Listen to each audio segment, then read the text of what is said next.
Capítulo 5. El pájaro rompe el cascarón. El ave de mis sueños se hallaba de camino en busca de mi amigo, cuando por maravilla me llegó una respuesta. Un día, al ocupar mi sitio en la clase después de un recreo, encontré en mi libro un papelito, doblado en la forma acostumbrada entre nosotros cuando queríamos comunicarnos algo durante la lección. A pesar de esta forma familiar, no dejó de sorprenderme un tal hallazgo, pues por entonces no mantenía este género comunicación con ninguno de mis condiscípulos y no podía imaginar, por lo tanto, quién me escribiría. Pensé que sería una invitación a cualquier burla escolar en la que no había de formar parte y sin pararme a leer lo escrito, volví a dejar el papel entre las hojas del libro. Luego, durante la lección, volvió a caer en mis manos. Jugueteando con él, lo desdoblé sin pensar. Contenía tan solo un par de líneas. Al repasarlas distraídamente, mis ojos permanecieron fijos en una palabra. Sobrecogido leí, mientras mi corazón se contraía ante el destino como invadido por un repentino hedor. El pájaro rompe el cascarón. El huevo es el mundo. El que quiere nacer tiene que romper un mundo. El pájaro vuela hacia Dios. El Dios se llama Abraxas. Después de leer varias veces estas líneas, caí en una honda meditación. No había duda, era la respuesta de Demián. Solo él y yo conectamos a aquel pájaro. Había recibido mi dibujo, había comprendido y me ayudaba a interpretar. Pero ¿qué relación tenía todo ello entre sí? Y sobre todo, ¿quién era aquel misterioso Abraxas? No recordaba haber oído ni leído nunca antes tal nombre. El dios se llama Abraxas. La clase pasó sin que llegase a mí una sola palabra de las explicaciones del profesor. Luego comenzó la siguiente, última ya de la mañana. Esta clase final era explicada por un profesor auxiliar muy joven, recién salido de la universidad y que gozaba de nuestra simpatía por su juventud y porque no tomaba con nosotros aire ninguno de superioridad. En aquel curso leíamos bajo su dirección a Heródoto. Esta lectura era una de las pocas tareas escolares que había llegado a interesarme. Sin embargo, aquel día tampoco llegó a captar mi atención. Había abierto maquinalmente el libro, pero no seguía la traducción y permanecía absorto en mis reflexiones. Además, había comprobado ya repetidas veces la exactitud de lo que Demián me había dicho un día en la clase de la religión. Aquello que uno quería de verdad y con fuerza suficiente lo conseguía siempre. Cuando durante una clase me abstraía honda e intensamente mis pensamientos propios, podía tener la seguridad de que el profesor me dejaría en paz, cosa que no sucedía cuando estaba simplemente distraído o adormilado. Pero cuando uno pensaba de verdad, cuando se abstraía realmente en sus ideas, entonces estaba uno protegido. También había experimentado y comprobado el poder de la mirada. Antes, en los tiempos de Demián, no conseguía obtener resultado alguno, pero ahora sabía ya por experiencia que con la mirada y el pensamiento podía hacerse mucho. Permanecí pues sumido así en mis meditaciones, lejos de Heródoto y del colegio, cuando de repente la voz del profesor penetró como un rayo hasta mi conciencia, haciéndome volver sobresaltado de la realidad. Oí su voz, vi que se hallaba junto a mí y creí que ya me había pronunciado mi nombre, pero no me miraba, respiré. En esto volvió a oírle, pronunciaba un nombre, Abraxas. Continuando una explicación cuyo principio me había escapado, decía: en cuanto a las doctrinas de aquellas sectas y comunidades místicas de la antigüedad, no debemos suponerlas tan simples o ingenuas como nos lo parecen desde un punto de vista estrictamente racionalista. La antigüedad no poseía una ciencia en nuestro sentido actual, pero en cambio lo llevaba a cabo una profunda elaboración mental de toda una serie de verdades filosóficas místicas. De ella surgió en parte la magia, que desde luego condujo con frecuencia a la impostura y al crimen. Pero también la magia tenía un doble origen y entrañaba ideas muy profundas. Así, la doctrina de Abraxas, que antes mencioné como ejemplo, este nombre aparece citado en varias fórmulas mágicas de la antigua Grecia y se ha supuesto que era el del espíritu maligno, como los que todavía son sometidos y conjurados entre los pueblos salvajes. Sin embargo, otras hipótesis adscriben a Abraxas una mayor importancia, viendo en él una divinidad encargada de la función simbólica de reunir en sí lo divino y lo demoníaco. El joven erudito continuó celosamente su explicación, que la clase no seguía sino a medias, como el nombre de Abraxas no volvió a surgir en ella. También mi atención retornó de nuevo a mis propios pensamientos. Reunir lo divino y lo demoníaco. Estas palabras resonaban aún en mí. A ellas enlacé ahora mis reflexiones. Me eran ya familiares desde mis diálogos con Demián en los últimos tiempos de nuestra amistad. Demián me había dicho por entonces que el Dios al que rendíamos culto no representaba sino una mitad del mundo, arbitrariamente disociada, el mundo oficial y permitido, el mundo luminoso. y así para poder adorar al mundo en su totalidad como era debido, había que hallar un dios que fuera demonio al mismo tiempo o establecer junto al culto divino también un culto al demonio, que ahora resultaba ser Abraxas, la divinidad que era dios y demonio al mismo tiempo. Durante largos días intenté en vano empeño seguir aquella pista. Sin resultado en alguno, revolví toda una biblioteca en busca de Abraxas. Mi naturaleza no se había adaptado nunca a esta clase de investigación directa y consciente que solo nos preocupara en un principio verdades con las que no sabemos qué hacer. La imagen de Beatriz, que tan plena y profundamente había ocupado mi espíritu durante tanto tiempo, se hundió poco a poco en la sombra, o mejor partió lentamente de mí, acercándose paso a paso al horizonte. Cada vez más desvanecida, lejana y pálida, no bastaba ya a mi alma. En mi singular existencia de sonámbulo, enclaustrada en sí misma, se inició ahora un nuevo brote. Floreció en mí la nostalgia de la vida y el ansia de amor y el instinto sexual. Disuelto por algún tiempo en mi adoración a Beatriz, reclamaron nuevas imágenes y nuevos fines. Pero tales deseos seguían sin encontrar cumplimiento y también me era más imposible que nunca engañar mis anhelos y esperar algo de las muchachas junto a las cuales buscaban mis camaradas su felicidad. Otra vez comencé a soñar intensamente y más aún durante el día que por las noches. A cada momento emergían de mis ideas, imágenes o deseos que me apartaban del mundo exterior, y de este modo llegué a vivir y a tratar más realmente con estos sueños o estas sombras que con aquellos que la realidad auténtica me ofrecía. Un cierto sueño o una fantasía constantemente repetido llegó a adquirir máxima significación. Este sueño, el más importante y tenaz de toda mi vida, era aproximadamente como sigue. Yo regresaba a la casa paterna. Encima de la puerta resplandecía el pájaro heráldico, amarillo sobre el fondo azul. Mi madre salía a mi encuentro, pero cuando yo entraba y me disponía a abrazarla, no era ya ella, sino una figura nunca vista, alta y majestuosa. Parecía a Max Damián y a mi primer dibujo, pero al mismo tiempo distinta y a pesar de su arrogancia completamente femenina. Esta figura me atraía así y me acogía en su amoroso abrazo profundo y ardiente, un abrazo que me producía delicia y espanto, que era un culto divino y al mismo tiempo un delito. La figura que así me enlazaba me recordaba demasiado a mi madre y demasiado también a Max Damián. De este sueño despertaba unas veces colmado de felicidad y otras poseído de una angustia mortal y de remordimiento como si acabase de cometer un terrible pecado. Solo muy poco a poco, de un modo inconsciente, fue estableciéndose un enlace entre esta imagen puramente interior y la indicación llegada a mí desde el exterior sobre el Dios que había de ser buscado. Pero este enlace se hizo luego cada vez más estrecho e íntimo y comencé a sentir que precisamente en aquel sueño conjuraba a Abraxas, delicia y espanto, hombre y mujer mezclados, lo más santo, lo más nefasto, confundidos, honda culpa palpitante bajo la más tierna inocencia. Así era mi sueño de amor y así era Abraxas. El amor no era un oscuro instinto animal como en un principio lo había yo sentido, ni era tampoco una piadosa adoración espiritual como la que yo había consagrado a la imagen de Beatriz. Era ambas cosas, ambas y muchas más. Era ángel y demonio, hombre y mujer en uno, hombre y animal, sumo bien y profundo mal. Lo deseaba, lo temía, pero estaba siempre presente, siempre por encima de mí. A la primavera siguiente debía abandonar el liceo para seguir estudiando en otro lado, aunque no sabía dónde ni el qué. Un bigote incipiente cubría mi labio superior. Era ya un hombre y sin embargo permanecía aún completamente inerme y no tenía ante mí fin alguno determinado. Lo único fijo en mí era mi voz interior y la imagen de mi sueño. Sentía el deber de seguir ciegamente aquella guía, pero me era harto difícil y todos los días me rebelaba contra él. A veces pensaba si estaría loco o no sería quizá como los demás hombres. Mas por otro lado podía hacer todo lo que ellos hacían. Con un poco de aplicación y de trabajo podía leer a Platón, resolver problemas trigonométricos y seguir un análisis químico. Solo una cosa me era imposible: arrancar el oscuro fin oculto en mi interior y proyectarlo fuera de mí en cualquier lado como lo hacían otros que tenían la seguridad de querer llegar a ser profesores o jueces, médicos o artistas y sabían cuánto tardarían en serlo y qué ventajas les reportaría. Para mí era imposible, quizá llegase un día a hacer algo semejante, pero ¿cómo podía saberlo ahora? Quizá tuviese que buscar y rebuscar el camino años y años y no llegase a hacer nada ni alcanzase algún fin. Y quizá alcanzase un fin, pero un fin perverso, peligroso y temible. Quería tan solo intentar vivir aquello que tendía a brotar espontáneamente de mí. ¿Por qué había de serme tan difícil? Varias tentativas de pintar la poderosa figura amante de mi sueño me fracasaron por completo.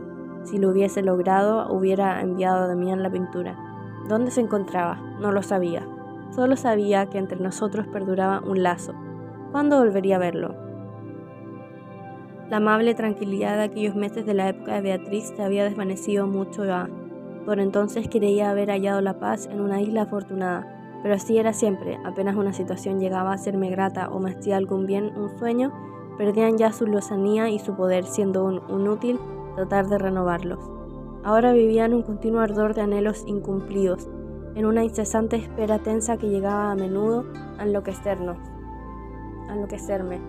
La imagen amada de mi sueño surgía con frecuencia ante mí con más claridad y precisión de que si se trataba de un ser real. La veía mejor que veía mis propias manos y hablaba con ella, lloraba ante ella y la maldecía. La llamaba madre y me arrodillaba a sus pies, la llamaba amor y presentía su beso maduro y saciante. La llamaba demonio y prostituta, vampiro y asesino. Me inspiraba tiernos sueños de amor y proscaces obscenidades. Para ella, nada era demasiado bueno y precioso, ni tampoco demasiado malo y bajo. Durante todo aquel invierno viví en una tempestad interior que me es difícil describir aquí. Habituado ya a la soledad, no me pesaba y vivía con Demián, con el gavilán simbólico y con aquella imagen de mi sueño que era mi amada y mi destino. Con ello le bastaba mi vida, pues todo ello era grande y vasto y todo señalaba hacia Braxas. Pero ninguno de estos sueños, ninguno de mis pensamientos me obedecía. No me era posible someter a mi voluntad su emergencia ni darle a mi capricho su color.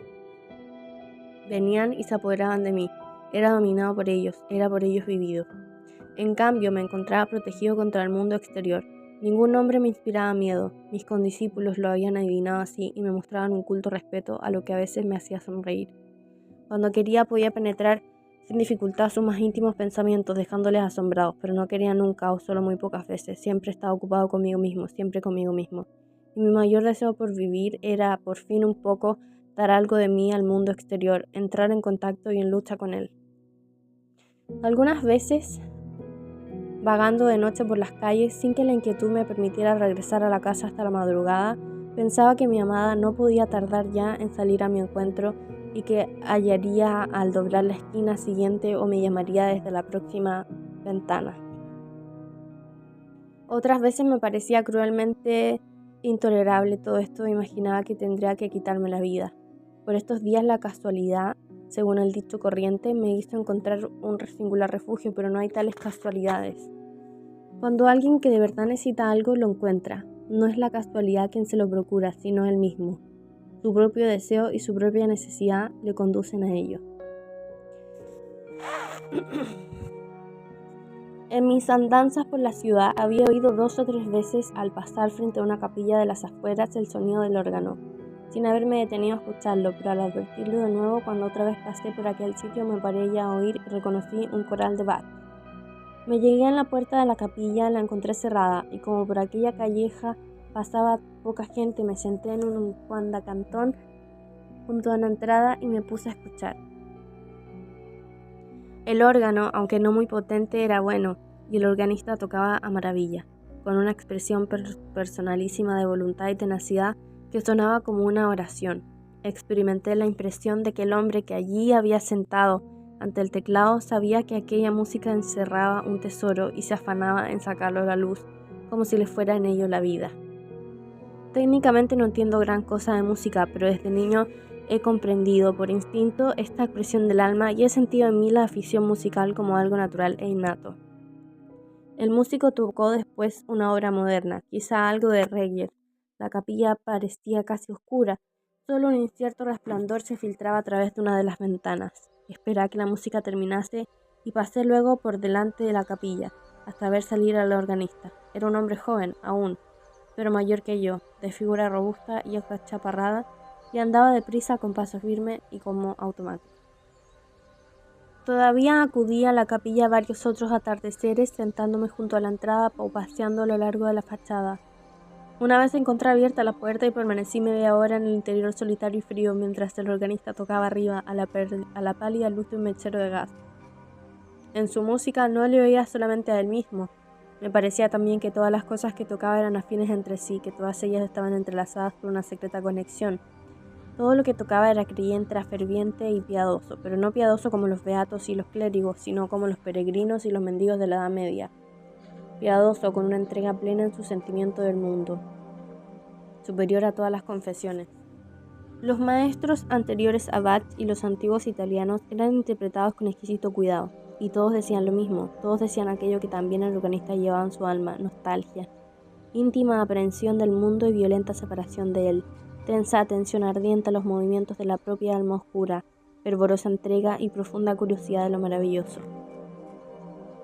Una tarde seguí disimuladamente al organista a su salida de la capilla y le vi entrar en una taberna de las afueras.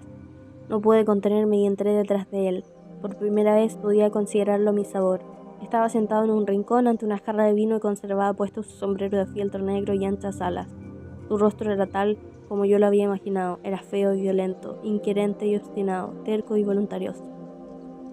Pero al mismo tiempo, en la parte de la boca, blando e infantil, la virilidad y la fuerza se concentraban todas en los ojos y en la frente, mientras que la parte baja del rostro era tierna y como inacabada, imprecisa y débil. La barbilla, adolescente e indecisa, contradecía la frente y la mirada. Lo que más me complacían eran los ojos llenos de orgullo y hostilidad. Sinceramente fui a sentarme en una banqueta frontera a la suya. En la taberna no había nadie más. Al advertir mi presencia me miró irritado, como si quisiese echarme de allí.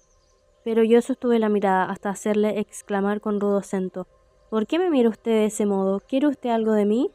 No, no quiero nada de usted, respondí. Sin embargo, ya me ha dado usted mucho. Arrugó el entrecejo. Ah, ¿es usted aficionado a la música? A mí me parece tonta esa afición. Sin dejarme intimidar, repliqué: Le he oído muchas veces en la capilla de las afueras, pero no quiero molestarle. Pensaba que encontraría en usted algo especial, no sé bien qué. Por lo demás, no tiene usted que ocuparse de mí para nada. Puedo seguir oyéndole en la capilla. Cerró siempre la puerta. Hace poco se olvidó usted y estuve dentro, oyéndole tocar otras veces. Me quedo afuera o me siento junto a la puerta. ¿Ah, sí? En adelante puede usted entrar. No tiene usted más que llamar a la puerta, pero fuerte, y nunca mientras yo esté tocando. Ahora suelte usted ya lo que quería decirme. Es usted muy joven, probablemente colegial aún o estudiante. ¿Es usted músico? No, me gusta oír música, pero solo como lo que usted toca. Música totalmente incondicionada en la que se siente un hombre conjura el cielo y el infierno. Creo que si la música me gusta tanto es por su carencia de moralidad. Todo lo demás es moral y yo busco algo que no lo es. La moral no me ha procurado nunca nada que no fuera doloroso. Pero no logro expresarme bien. ¿Sabe usted ya que ha de haber un Dios que es Dios y demonio al mismo tiempo? He oído decir que ya hubo uno. El músico echó hacia atrás su sombrero de anchas alas y los oscuros cabellos que caían sobre su ancha frente. Luego me miró penetrantemente e inclinó hacia mí su rostro por encima de la mesa. En voz baja y vibrante preguntó: ¿Cómo se llama ese Dios que usted habla? Por desgracia no sé casi nada de él en realidad, solo su nombre, se llama Abraxas. El organista miró desconfiado en torno suyo como si alguien pudiera espiarnos. Luego se acercó más a mí y murmuró: Ya me lo había figurado. ¿Quién es usted? Soy un alumno del liceo. ¿Cómo sabía usted de Abraxas? Por casualidad. Dio un puñetazo en la mesa con tal fuerza que el vino saltó de su vaso. Por casualidad. No me diga usted majaderías. Sepa usted que cuando se llega a tener noticia de Abraxas no es nunca por casualidad. Yo le diré algo más de él. Calló y volvió a retirar su silla. Al ver que le miraba ansioso de oír sus revelaciones, hizo un gesto negativo.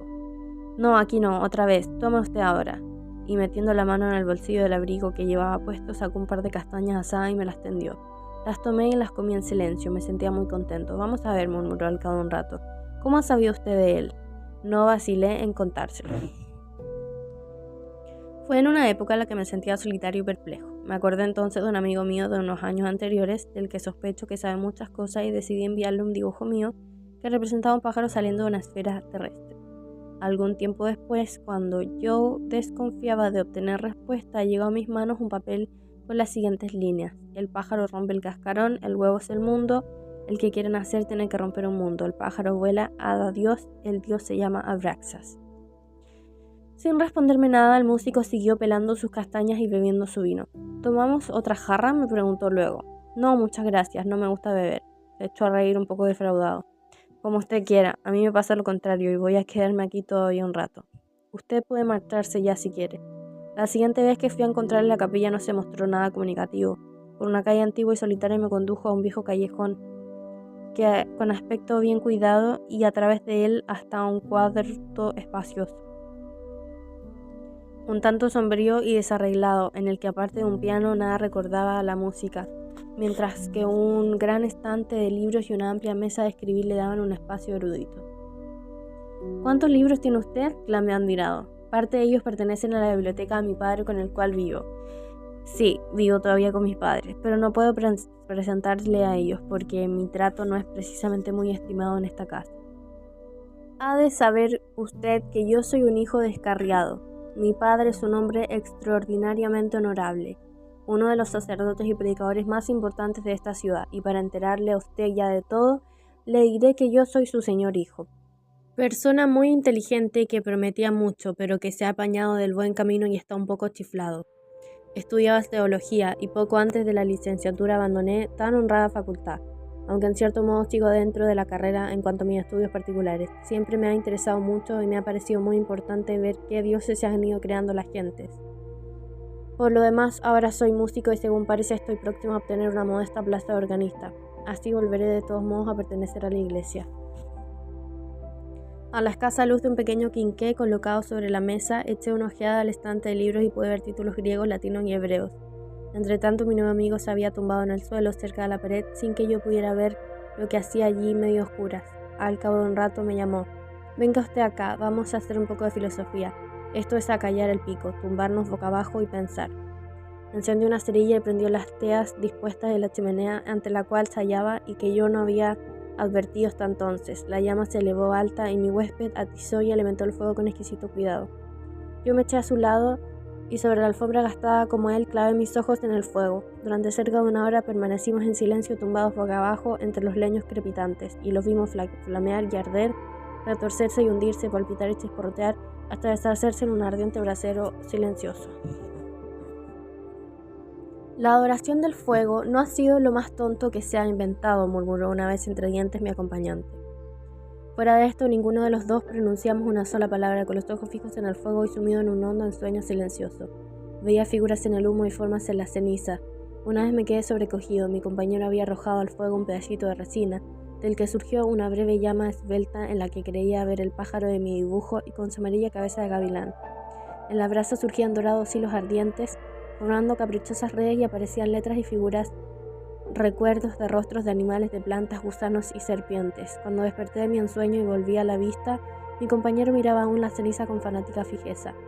Tengo que irme, dije en voz baja. Está bien, váyase, hasta la vista. No se levantó, y como la lámpara se había apagado, tuve que andar trabajosamente a tientas a través del cuarto, y luego por los corredores y escaleras hasta ganar la salida del viejo caserón. Al llegar a la calle me detuve y examiné la fachada. Ninguna de las ventanas dejaba escapar el más mínimo resplandor. Una placa de bronce relucía en el portal a la luz de un farol vecino. Pistorius Parroco, leí en ella.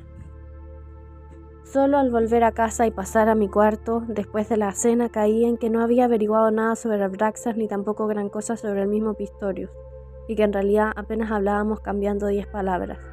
Pero me sentí muy satisfecho de mi visita a su casa. Además, para la próxima vez me había prometido hacerme oír un exquisito trozo de música antigua para órgano, una pasacalle de Buxtehude.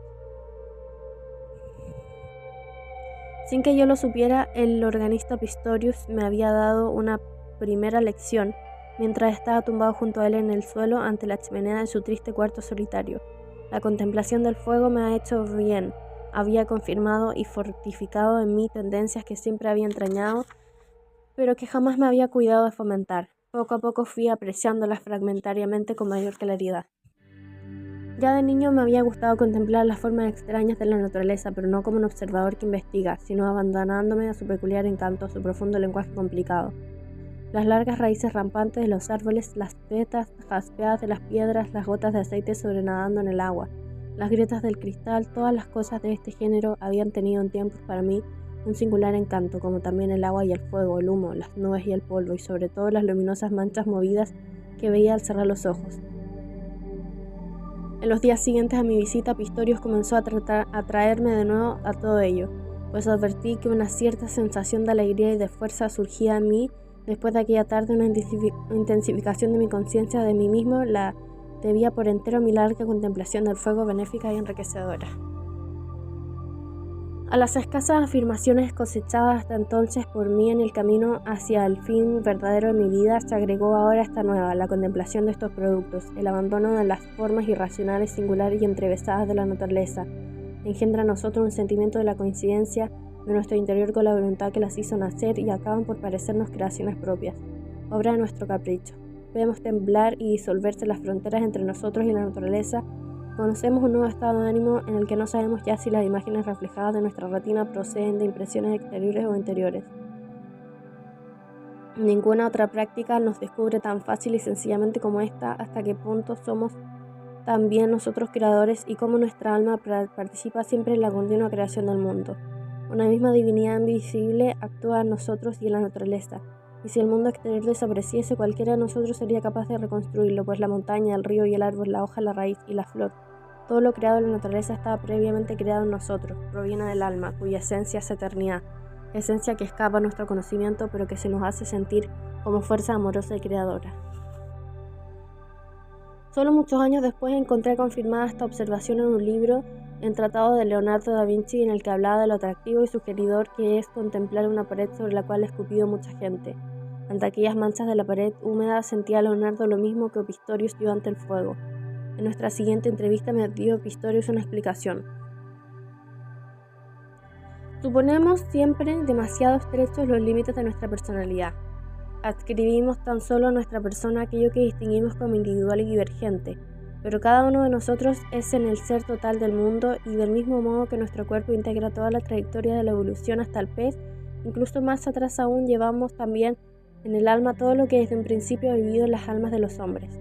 Todos los dioses y todos los demonios habidos, sea entre los griegos, los chinos o los cafres, todos están con nosotros, están presentes como posibilidades, deseos o caminos. Si toda la humanidad muriese con la única excepción de un solo niño medianamente dotado, este niño superviviente se volvería a hallar el curso de las cosas y podría crearlo otra vez todo, dioses, demonios y paraísos, mandamientos e interdicciones, antiguos y nuevos testamentos. Está bien, lo objeté, pero entonces, ¿dónde queda el valor del individuo? ¿Por qué aspiramos aún hacia algo si todo lo que llevamos ha acabado en nosotros?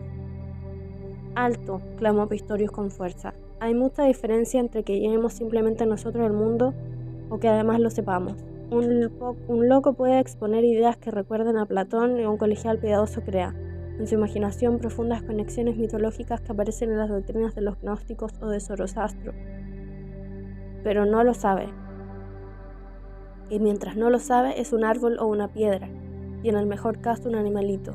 No creo que vea usted hombres en todos los bípedos que van por esas calles, simplemente porque están erectos y llevan en sí 9 meses en sus crías. Sabe usted muy bien que muchos de ellos no son sino peces u ovejas, gusanos o sanguijuelas, hormigas o avispas. Todos ellos entrañan posibilidades de llegar a ser hombres, pero solo cuando las vislumbran y aprenden a llevarlas en parte su conciencia es cuando puede decirse que disponen de ellas. De este género eran siempre nuestros diálogos, rara vez me aportaban algo completamente nuevo, algo por completo sorprendente, pero todos ellos, hasta los más nimios, herían en mí con suave martilleo incesante el mismo punto interior. Todos me ayudaban a construir en mí, a desprenderme de una piel vieja, a romper un cascarón, y después de cada uno de ellos mi frente se alzaba más alta y libre hasta que la bella cabeza inquilina de mi dorado pájaro surgió entre los pedazos del cascarón del mundo. A veces nos contábamos mutuamente nuestros sueños. Pistorius sabía interpretarlos. Recuerdo ahora uno de ellos, para el cual hay una explicación singular. Yo había soñado que volaba, pero no por facultad propia, sino lanzado a través de los aires por un violento impulso del que no era dueño. La sensación de este vuelo delicioso al principio no tardaba en trocarse en miedo cuando me había disparado a las alturas vertiginosas. Pero entonces descubría con satisfacción que podía regular la ascensión del descenso, reteniendo y dejando escapar el aliento. A esto Pistorius dijo: el impulso que le hace a usted volar es nuestro gran patrimonio humano común a todos, es el sentimiento de nuestra relación con las raíces de toda fuerza, pero nos da miedo abandonarnos a él, es tan peligroso. Por eso casi todos renuncian gustosos a volar y prefieren caminar como buenos burgueses por su acera, apoyados en los preceptos legales. Usted no, usted sigue volando valientemente y de pronto descubre usted algo maravilloso. Advierte que poco a poco va adueñándose del impulso y que junto a la magna fuerza general que la arrastra hay otra fuerza pequeña y sutil que le es propia, un órgano y un timón. Sin ella vagaría uno al azar por los aires, como les sucede por ejemplo a los locos. Estos tienen vislumbres más hondos que los burgueses de la acera, pero no poseen una clave, carecen de un timón que les permanezca marcar el rumbo y flotan a la deriva en el espacio. Pero usted no, Sinclair, usted logra dominar el impulso. ¿Cómo? Eso quizás no lo sabe usted aún. Lo consigue usted por medio de un órgano nuevo, de un regulador respiratorio, y ahora puede usted ver qué poco personal es su alma en sus estratos más profundos. Semejante regulador no es ni mucho menos invención suya, no es nada nuevo. Existe ya hace millones enteros. Es el órgano de equilibrio de los peces, la vesícula natatoria. Todavía existen hoy unas cuantas especies de peces extrañas y conservadoras en las que la vesícula natatoria es al mismo tiempo una especie de pulmón que en determinadas circunstancias sirve efectivamente para respirar. Exactamente lo mismo que usted utiliza en su sueño, los pulmones, para regular su vuelo. Sacó del estante un libro de zoología y me enseñó los nombres y las figuras de aquellos peces primitivos. Con un singular escalofrío sentí vivir en una función de primitivas épocas evolutivas. Escucha el siguiente capítulo en el siguiente video. Muchas gracias.